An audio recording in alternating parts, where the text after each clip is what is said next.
All right, welcome back to this edition of the Ferrell Phelps Show. Next up is Mr. Andre. Welcome to the show, man.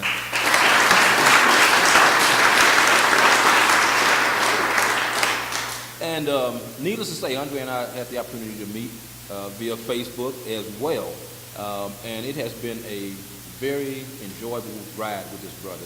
An amazing man. And Andre is all the way from Chicago, and he's flown in. He's been here since Thursday to be a part of this project. So definitely.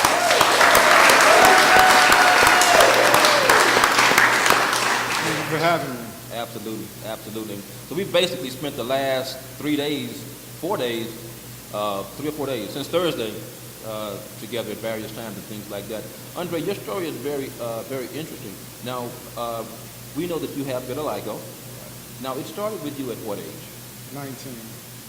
At 19. Yeah. And how did it occur? How did it? Well, it's so strange.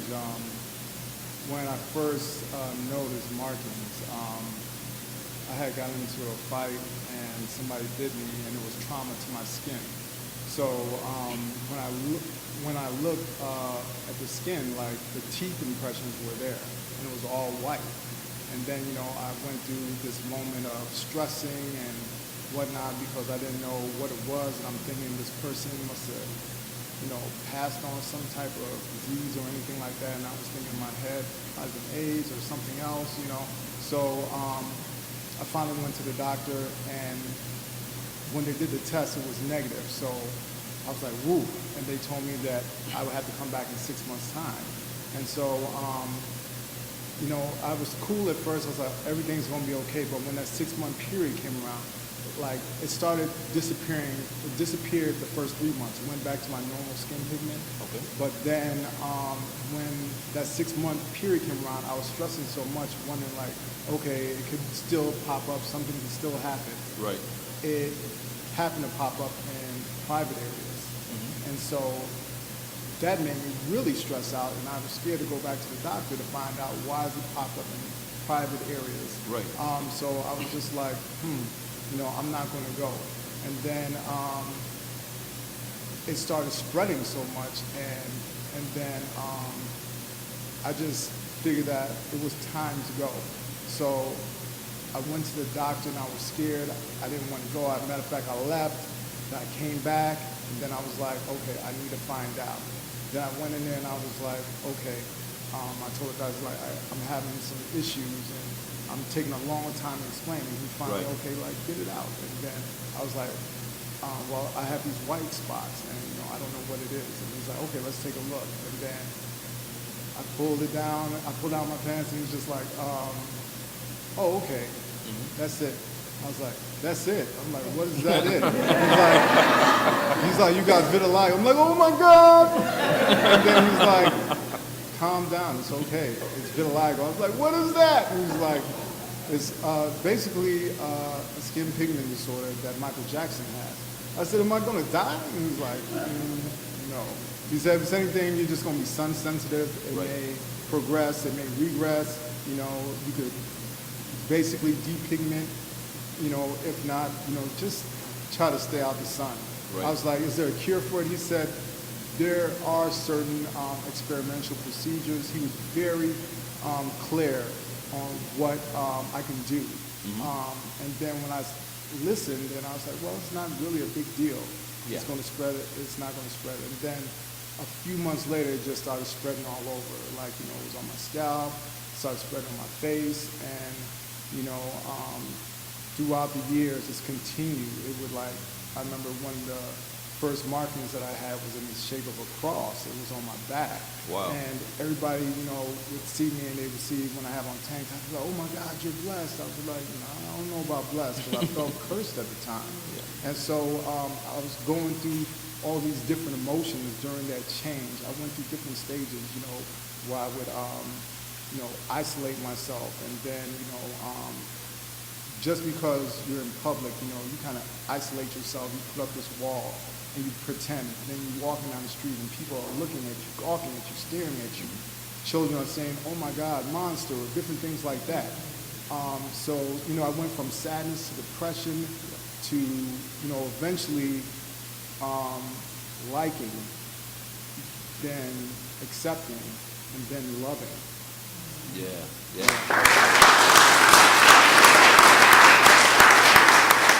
Yeah, you were talking about the different methods that were going on. I guess the different changes where you went from sadness to feeling better, this, that, and the other, so on and so forth.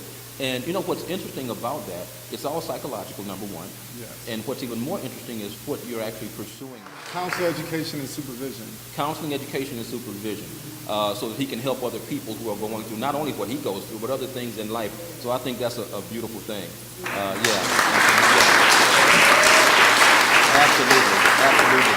And before the day happened, Andre and I had some real good, deep conversation. Definitely. And I said, you know what, man, I want to talk a little bit about what you're sharing with me, if that's okay with you.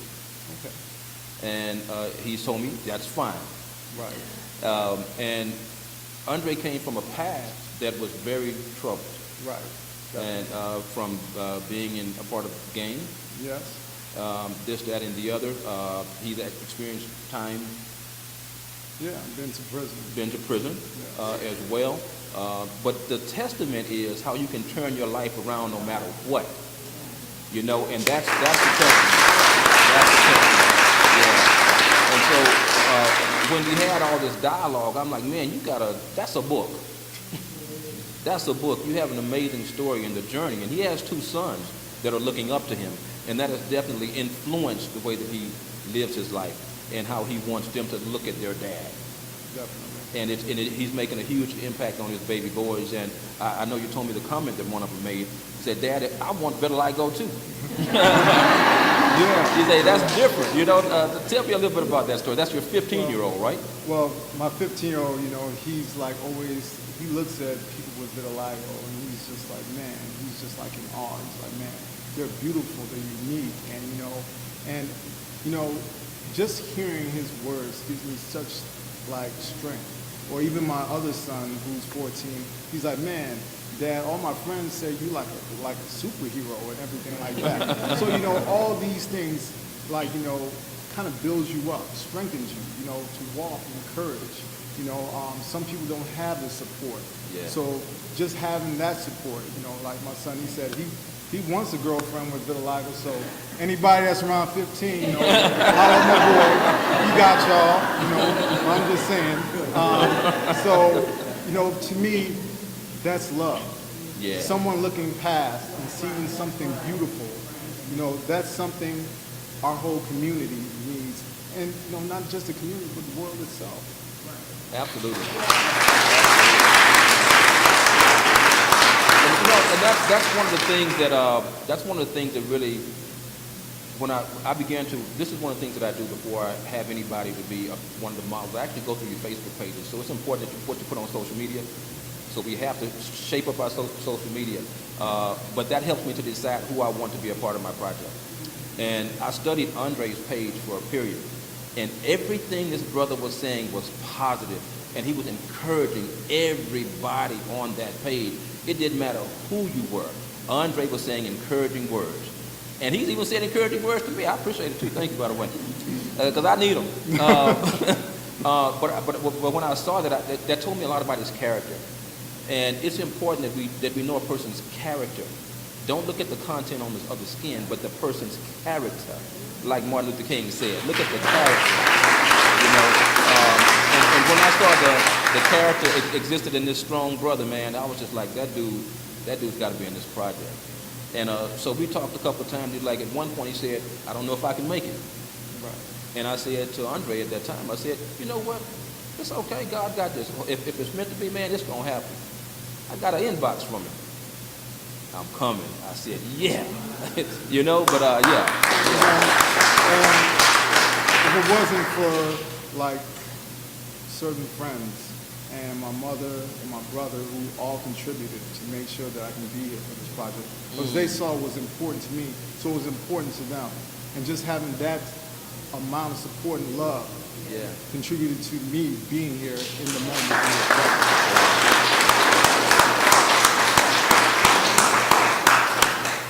Man, that's awesome.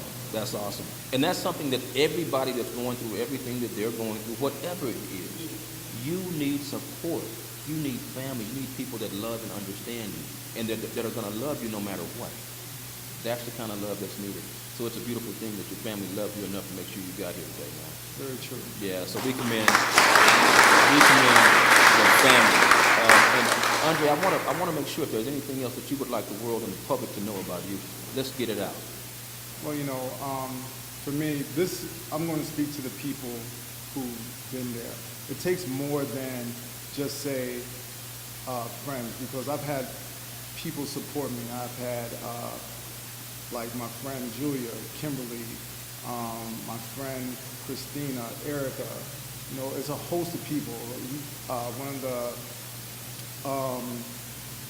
people from the police department at the college I went to gave me a job despite my criminal past. I've had a community uplift me.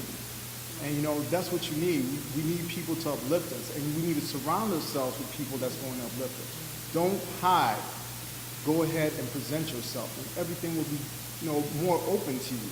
And I tell you, when you go out in the public, don't be scared.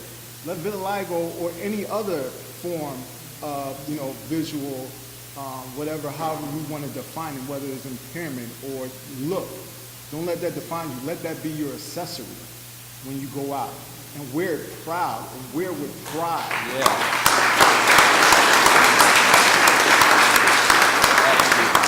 Absolutely.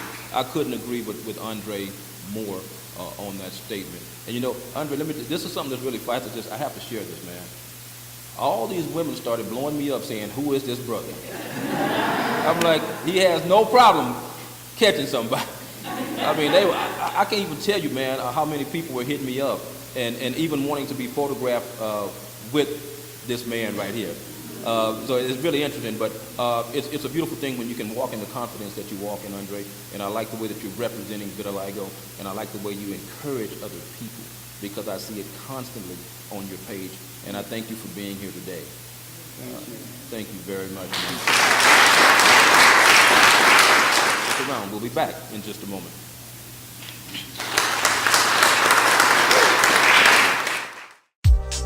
Tired of wasting time threading needles? What would you do with more time? Would you spend it with family, grow your business, take a class, or travel? There's a remarkable new tool available to help make your dream for more time a reality. The Easy Needle Multi-Threader was designed for weavers, seamstresses, and quilters to thread multiple needles in a fraction of the time than traditional methods. It eliminates tangles and prevents the possibility of germs and bacteria due to fallen needles and threads onto the floor. It's efficient, it's innovative, it's a time saver. Increase your productivity with Easy Needle Multi-Threader today.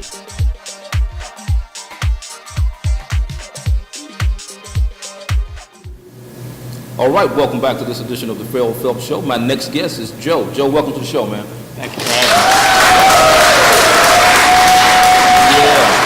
I am really glad that Joe is here, and it took a minute to get him here. And what was interesting is that I did a post, and then somebody told me about Joe, and they told me basically your story, Right. that you, your dad, and your two sons have basically and your brother. And my middle brother. And your middle brother actually have the exact same markings. So that says that it's a generational type thing in a lot of ways. Now, and so I reached out to him. I said, "I'd really love you to be a part of my project." And Joe sent me a nice little inbox and said, "I'm not interested."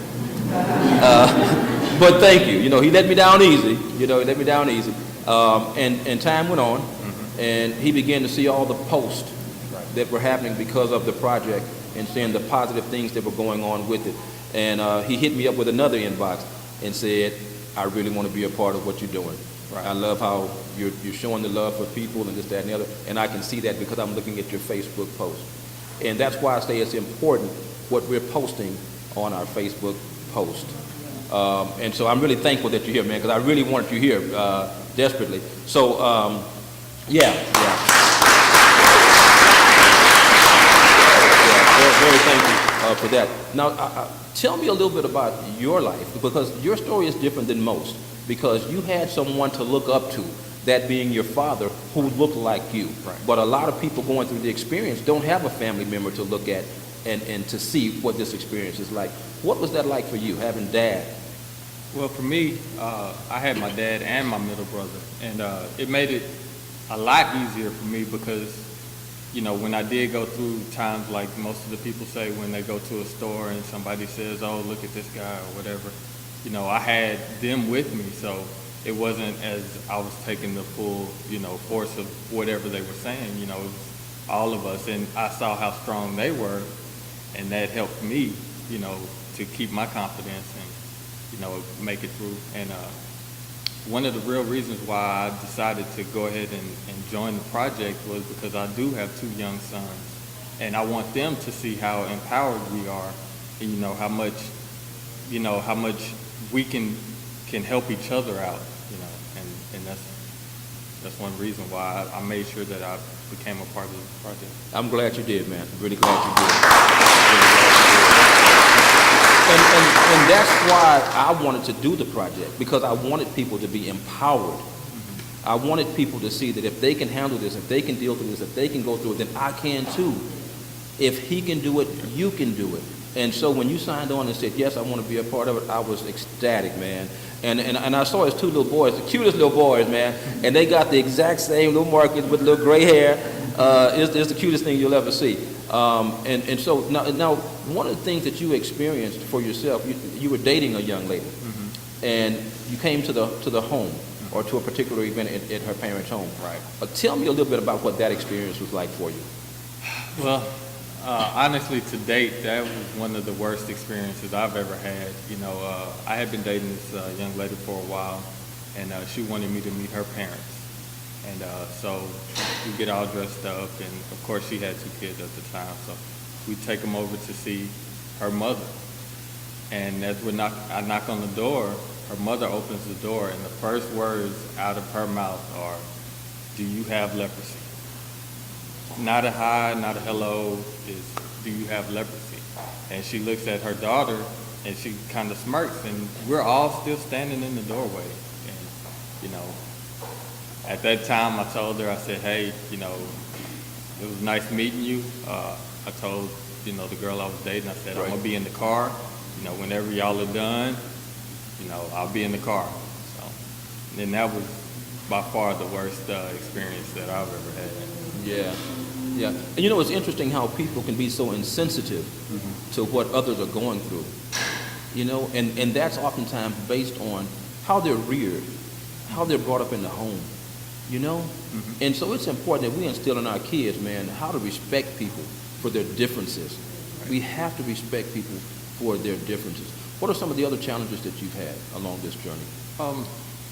Challenges, of course, like most of the people in this room, going to public places and getting that shock.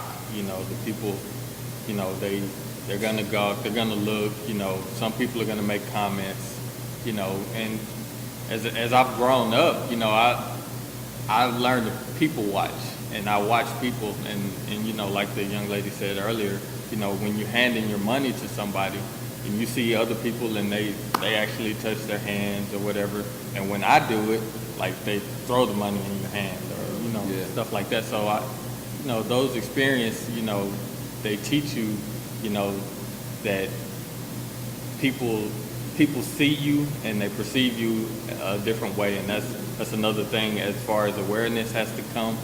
That way they know that it's not contagious. These things that we have are not contagious. Just our skin that we're in. Exactly.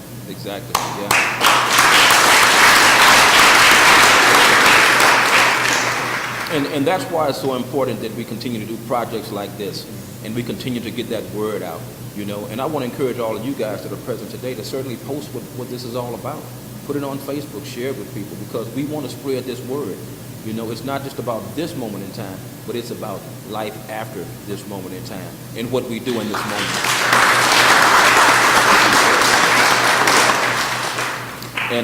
And Joe came from Brenham, Texas, to be on the show. So yeah. and his father has also graced us with his presence too, and he's going to speak in just a moment and talk a little bit about what it's been like for him, of course, being as he is, and then having 2 sons and then 2 grandsons that have the exact same thing. So it's really going to be a beautiful, beautiful story. And you know, I can see so much happening with that story alone. You know, and that's the thing about this project. Everybody have their own unique stories that's customized for their life. It's all about what you do with that story that makes the difference. What you do with the story is what makes the difference. And you guys are doing a great job. Thank you very much. I want to ask you, is there anything that you would like to say to anyone? I guess I'll speak as far as to the people that are going through the same similar things that we're going through. You know, just keep your head up. Make sure that you have a good support system, because you do need that. Make sure that you realize the people are just ignorant to what you're going through. It's not you as a person, it's what you're going through or what pigmentation you have, and you'll make it through. Yeah, and that's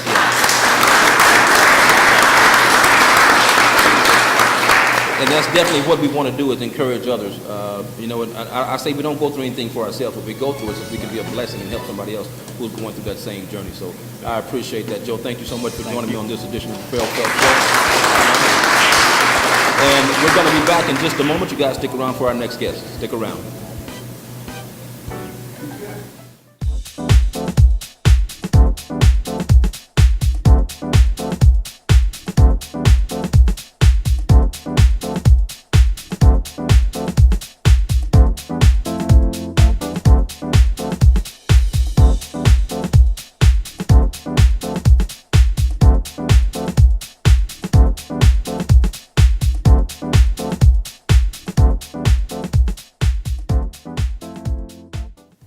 All right, welcome back to this edition of the Ferrell Phelps Show. As I promised, we got Joe's dad, Ira, in the house. Give him a round of applause.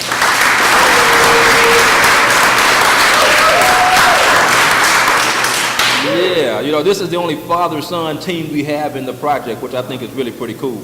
Dad, tell me a little bit about your experience and what you've gone through before even having a son, 2 sons that had the exact same. Okay, I was raised in a small town called Chapel Hill. We was a real close community, and everybody knew me, and I knew everybody. We played ball, and I went to school there. Then we had to integrate to Brenham, so I integrated to Brenham, and most of the kids knew me because of playing baseball and football. And as I got to Brenham, that's when I got the looks. Okay. That they didn't really understand, but just so happened.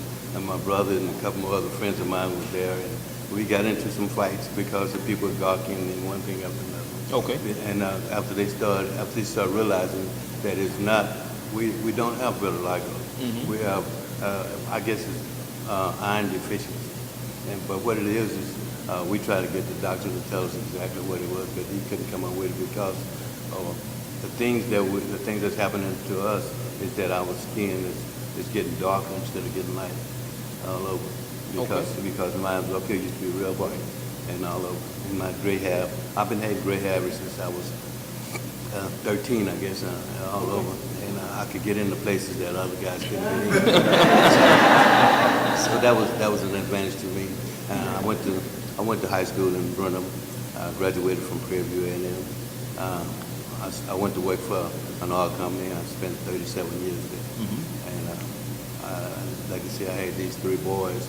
And then 2 of the boys ended up Two of the boys look just like me. Look just like you with the exact same markings. So what was that like once your boys were born and you saw that? How did you feel about it? Well, the first son, I said, well, that's probably going to be it for the markings because I didn't think it was going to happen twice in a row. Right.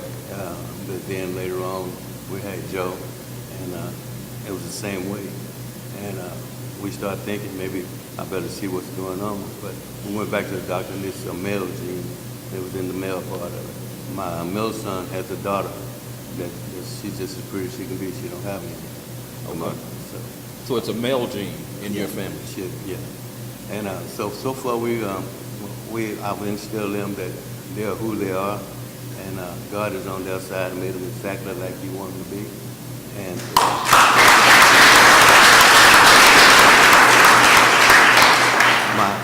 my middle son, he's outgoing. You might see him on the internet anytime. You know, my oldest son, he got married in Puerto Rico, and they went, and he was on Facebook all the time. You know, so therefore, Joe and Chad is my other son that has an Adrian, my oldest. But they always stuck together. They realized that if one was in something, then the other one should help. Right. This is the way I brought them up. And I think that's a good thing. Yeah, that's definitely a good thing. You know, one of the things that sticks out in my mind is when you and Joe came to the shoot. This father and son team wreaked havoc in the studio. I mean, I couldn't stop laughing. And they were just ribbing each other. It was so funny. But I thought that was so cool to see a father and son have such a wonderful relationship, because we don't always see that in our African-American culture. So when I see it, I get excited about it. And I like the interaction that you have with your kids. I think it's a beautiful thing. And I felt bad for Joe, for Dad, because Joe just kept getting on him. And then Dad flipped the script, and I said, oh, okay, I don't feel sorry for Daddy no more. I see how this is working out. But I really enjoyed that time, and I really thank you guys for participating and making time to come down to be a part of the project. What would you like to say to someone or a young man that's out there that is going through what you guys are going through? Believe in yourself. All things are possible with God. And if you keep doing it, make sure you do the best you can with whatever you got to work. Well said. Daddy, thank you so much for joining me on the set. I really appreciate you taking time out to be here. We're going to be back in just a moment. You guys stick around. We'll be back in just a moment.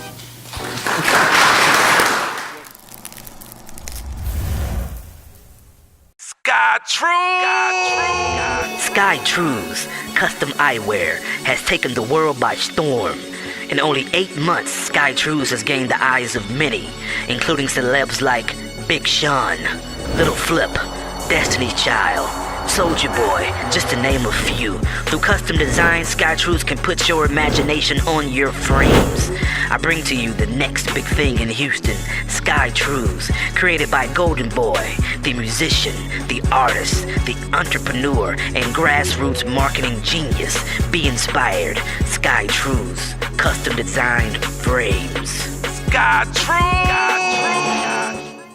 All right, welcome back to this edition of the Ferrell Phelps Show. I have here with me Trinity. Trinity, welcome to the show.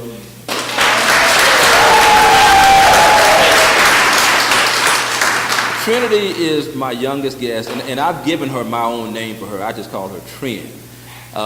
Because, you know, and I say trend like trend, because she's setting a trend in what she's doing and representing these young girls out here. And she's a beautiful spirit. And I just want to let you guys know how I met Trend. During the Harvey storm, I decided to go to Walmart, and the line was way too long.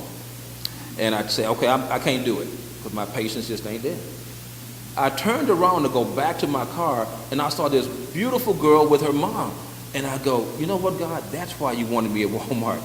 This is what the purpose was supposed to be. And so I immediately approached her and her mother. I said, I would love to talk to you guys about something that I'm doing. And we exchanged information and all that good stuff. And then Trinity shared a little bit of her story. She came and did her photo shoot, which was amazing. Trinity, what has life been like for you? She's our youngest person in the projects, only 12 years old.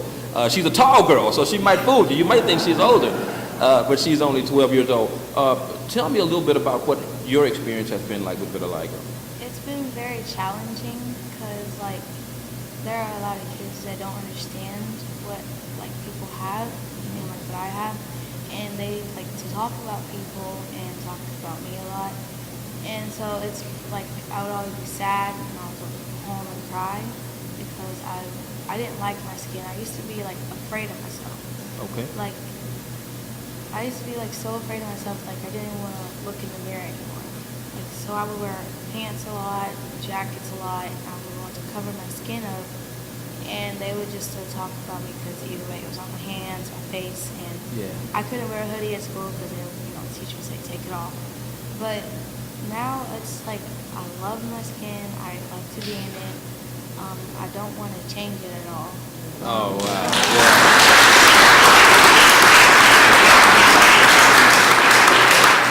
You know, I have to get her to repeat what she just said, because that's what's important about the experience that you're going through. Say what you just said again. I don't want to change my skin. She said she don't want to change her skin. That means you're happy now with the skin you're in, and you're embracing who you are at 12 years old.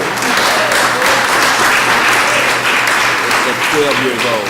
And I tell you, Trinity was just a bundle of joy when she came into the studio. And a lot of times when I'm shooting, I always direct the shots and things of that nature. But Trinity started just giving it to me herself. I said, okay, I can just sit back and click, because she got it going on.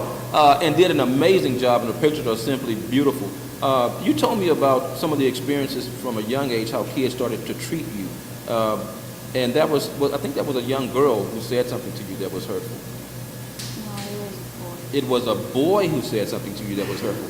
Do you remember what that was and what you felt like in that moment? What he said was very hurtful because it was also disrespectful to my parents too. Because what he said is that's what happens when you mix black and white parents and make a baby. Wow. And I was very hurtful, so like I would cry, and then I went home and I told mom I would just sit there and cry, and she would just hug me and tell me it's going to be all right, that it's okay. Yeah. And it's so important that the parents are there to support these children when they're going through what they're going through. And I've gotten to know Trinity's mom, Ashley, and she's just a beautiful spirit as well. And when we talked about all this, she just jumped on board and said, I'll definitely have my child there to do this. And so we got it all together, and Trinity is sitting here with us right now. Yeah.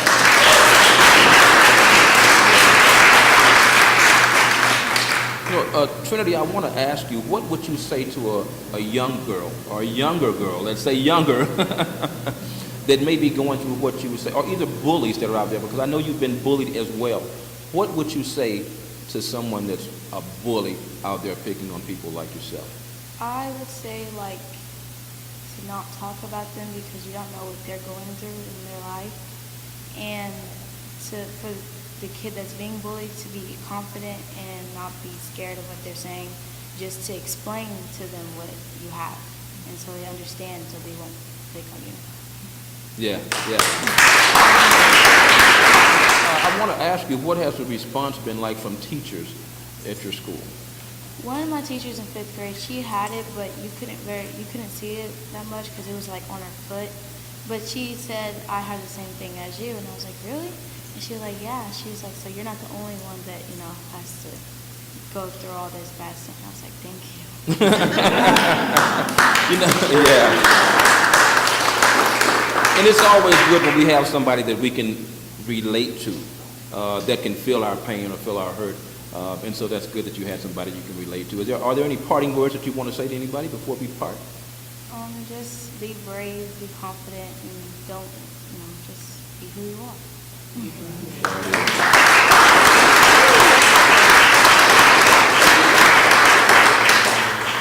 I just want y'all to give it up for Trinity one more time.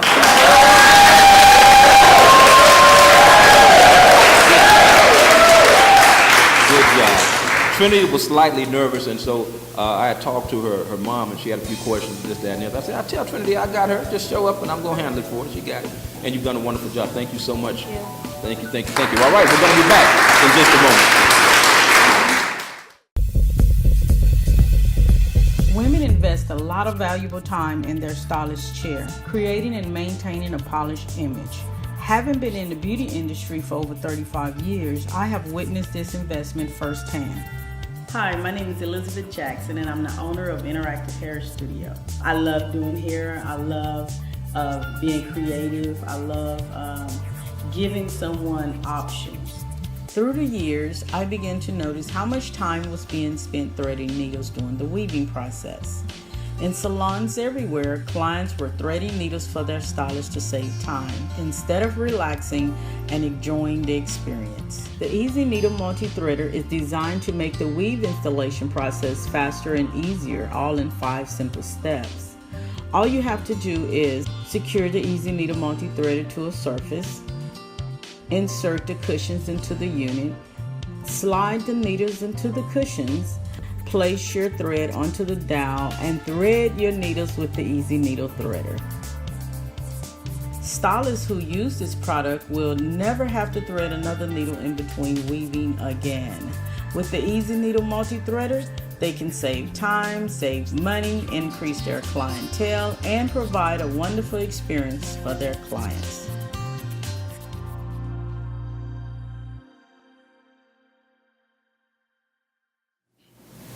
All right, welcome back to this edition of the Ferrell Phelps Show. My next guest is none other than Evelyn Apoko. Welcome to the show, Evelyn.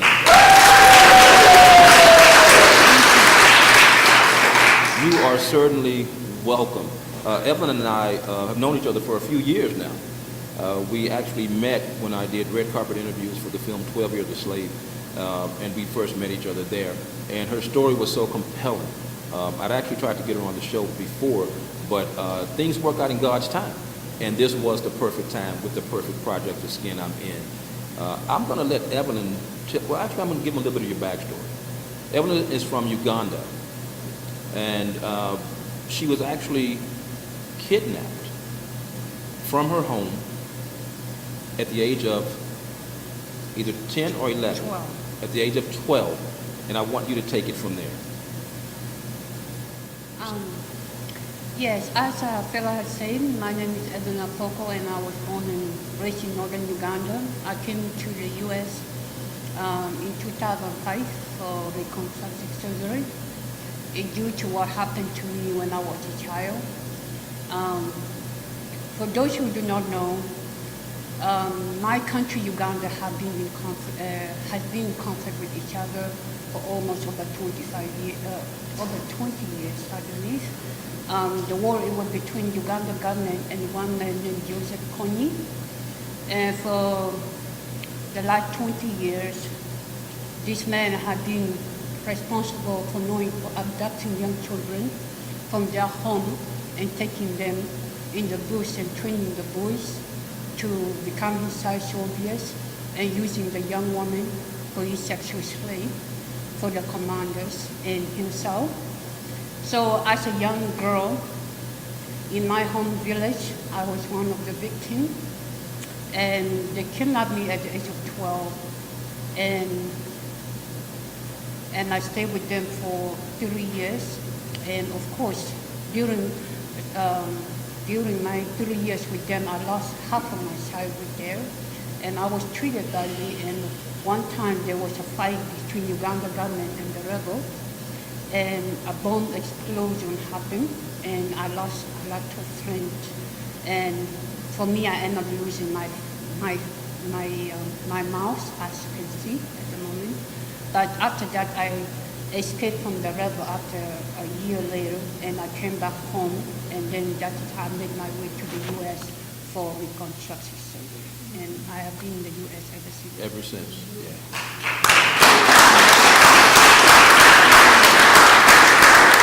Evelyn, I want you to tell us a little bit about the night that you escaped. The night that I escaped, and I'm going to have you to look right in.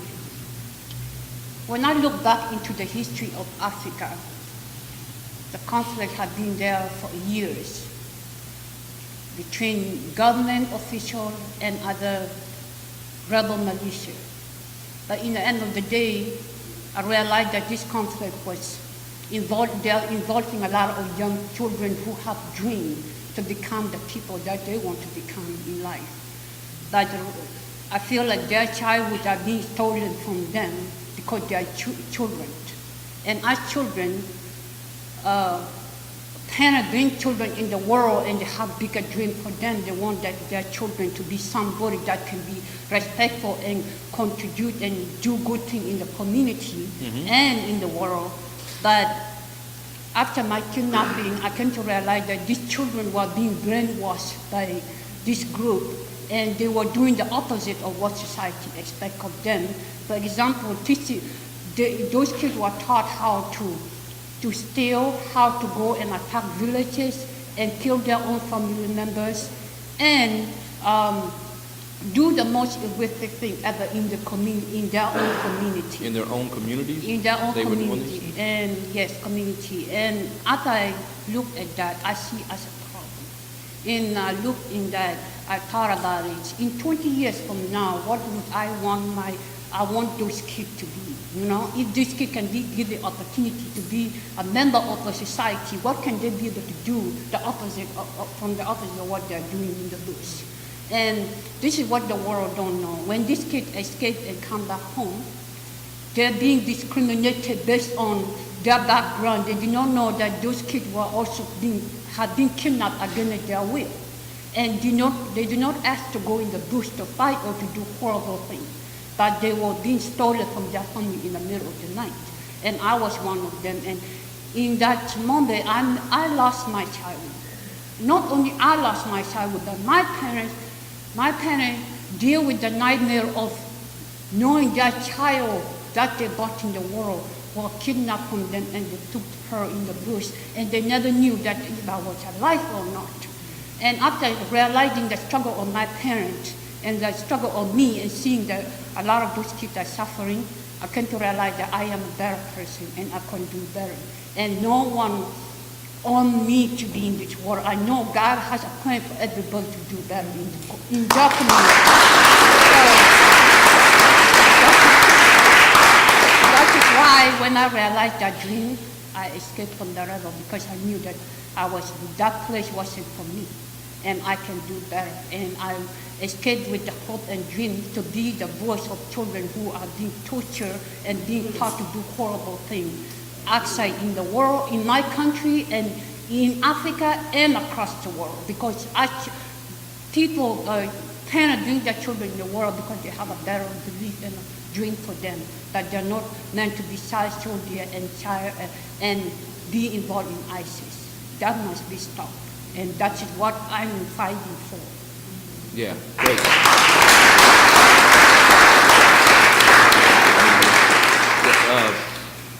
Man, you know, your story is like unbelievable. You know, it's an amazing thing how you have gone from Uganda and being a hostage and the things that you had to experience. And then you end up in the United States of America after all of this has taken place in your life. And you're able to tell your story and share with the world what you've gone through and how you've overcome and how you want things for other children to be better. And like I said before, it's all about helping somebody along the way based on what you have experienced in your life. And you are truly doing that. Not only are you doing that, but you're also educated and smart and sharp. And I know one thing I asked you when we were in Austin, how many surgeries you had for the reconstruction. And Evelyn said to me, she's had so many surgeries that she really don't even know the number of surgeries that she's experienced based on what took place in your life and everything. So that says a lot about the person that she is and how she's persevered through the toughest times and things of that nature. Evelyn, is there anything else that you would like for the world to know about Evelyn Opolko? I want the world to know that there's bad people in the world.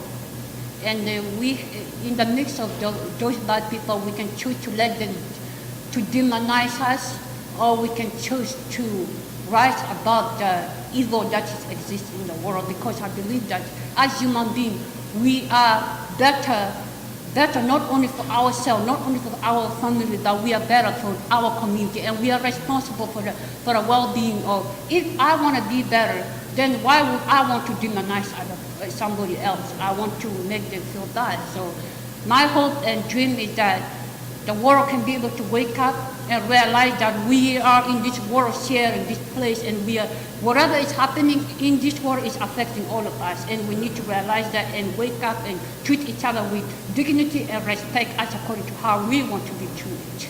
Amen.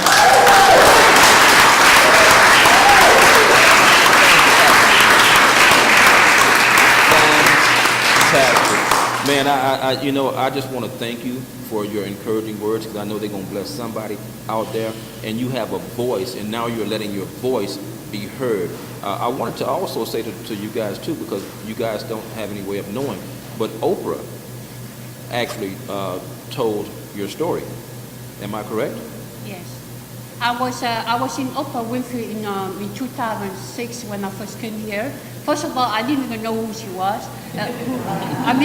All I knew that limousine was waiting outside for me and my whole family. They took me on the show, and she was sitting before me. I did not even know who the heck is she. And until she gave me her books, and then I started reading about her, and that is how I came to realize about this big African American strong woman. And I'm like, wow, this is amazing. This kind of tragedy exists in America, and I'm just like, wow, I'm so grateful that my dark past happened to bring me in this country where I'm seeing the dark side of evil that exists in both worlds. So I'm grateful for that.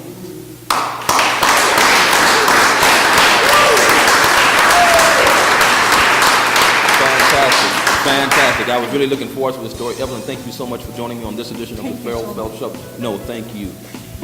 And I appreciate you guys. Stick around. We'll be back in just a moment.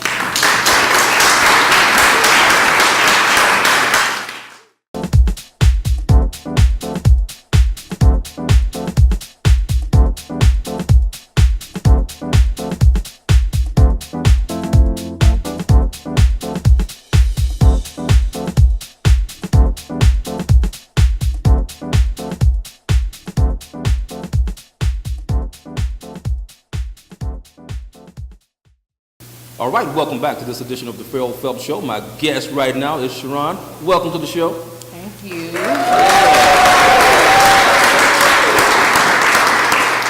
And Sharon actually was recommended by Diane Tribute to be a part of this project. I saw her pictures. Of course, we did our exchanges, this, that, and the other, and we did the pictures, and her pictures are beautiful. She's actually, 8 months? Close to 8 months. And we did some really interesting pictures that showed the vitiligo on her stomach as well that you guys will eventually see. But it was really amazing. So I want you to tell me a little bit about your journey with vitiligo. Well, I got vitiligo when I was 4.5 years old, going on 5. And the interesting thing about my journey is I was outside playing with my friends, and my skin was practically normal, meaning I didn't have any light spots whatsoever. And I came inside and took a nap. And when I got up from my nap, I went to the restroom and I looked at my face around my eyes, and I just started crying and screaming and scratching my skin. I was like, Mama, come here. And she's like, what, Sharon, what's going on? I was like, my face, look at my face, look at my eyes. So we both looked and we both started crying and screaming. We didn't know because, like I said, before that, when I was outside, my skin, my pigment was perfectly normal. I didn't have any light spots. So we immediately called my grandmother. My grandmother scheduled an appointment to take me to the dermatologist, and the dermatologist told me that I had vitiligo when we went with my grandmother, my mom, and myself. And they also told me that I wouldn't be able to handle it. They said that I would need counseling. They said I would need therapy. They said in order for them to find out what was going on with me, they'd have to do surgery and do all these different kind of cuts and things and open me up and all this crazy talk. And my mom and my grandmother was like, the devil is a lie. She would not need counseling. She would not need therapy. And we would not allow you to cut on her so you can give her another issue. It's just a pigment, and we're going to get through this as a family. Awesome. What were some of the challenges that you faced because of it? I know you've dealt with different obstacles. I want you to share a little bit of your story with me. I had very, very low self-esteem, to say the least. When I was growing up, we didn't have social media. It wasn't Facebook, Instagram. So I was dealing with it by myself. Now, of course, I had my family. They was a great support system, but when it was time for me to go to school, even throughout college and high school, it was very difficult. I didn't love myself. I didn't like myself. I was looking for love in all the wrong places. I mean, I knew my mom and my family loved me, but I thought I was the ugliest thing on earth. I thought that no man would ever want to be with me. So instead of me focusing on what I should have been focusing on, I still made good grades, don't get me wrong, but instead of me just focusing on what really should have been my 100% focus, I was focusing on finding love in other people because I felt like no one would love me outside of my family because of my vitiligo. And I also felt like that because of the things that I experienced at school too. You know, I was called Freddy Krueger, 101 Dalmatian. You would be pretty if you didn't have them spots all over you. So it's like I went through a lot, to say the least. And I'm sure all my, vitiligo brothers and sisters can relate. So that made my self-esteem like really, really low. And every time I found the courage to try to uplift myself and my family would uplift me, it would be somebody to bring me right back down. So it was just a never-ending struggle going back and forth with my self-esteem. Yeah, but look at you now. Right.